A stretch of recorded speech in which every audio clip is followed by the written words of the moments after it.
Bonjour, je suis Jean-Mathieu Philibert, serrurier. Je suis né à Laon le 8 décembre 1742. Fils d'une famille de petite noblesse champenoise, j'ai participé à la guerre de 7 ans. J'étais lieutenant dès 1755 à l'âge de 13 ans, mais j'ai dû attendre plus de 20 ans pour être nommé capitaine, et je ne suis seulement que lieutenant-colonel lorsque débute la Révolution française.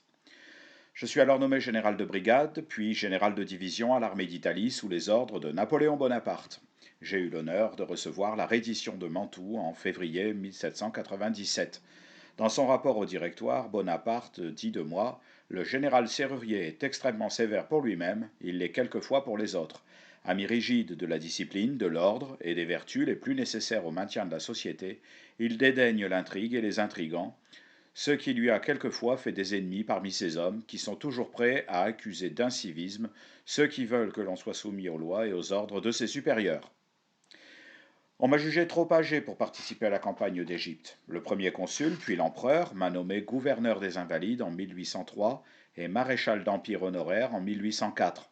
J'ai exercé ma première fonction jusqu'en 1814, mais je n'ai participé à aucune des campagnes de l'Empire.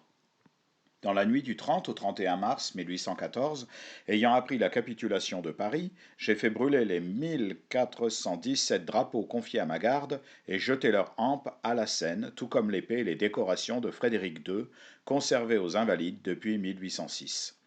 Ayant rallié Napoléon Ier pendant les 100 jours, j'ai perdu, au retour de Louis XVIII, ma place de gouverneur, ma pairie, ma dignité de maréchal.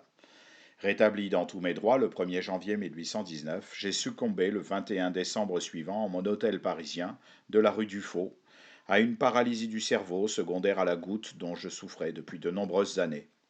Les Lannois m'ont édifié une statue. Elle fut inaugurée le 23 août 1863 devant l'hôtel de ville, mais elle fut enlevée par les Allemands le 12 novembre 1917.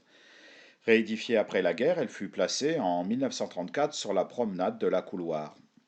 Elle est à nouveau enlevée par les Allemands au cours de la Seconde Guerre mondiale. Il n'en reste malheureusement plus que le socle contre la muraille de la ville. Mais seul mon bâton de maréchal échappa à la destruction. Il est exposé dans une vitrine du musée en face de mon portrait. Il reste une statue me représentant avec mes drapeaux à Verdun, dans l'allée des Maréchaux.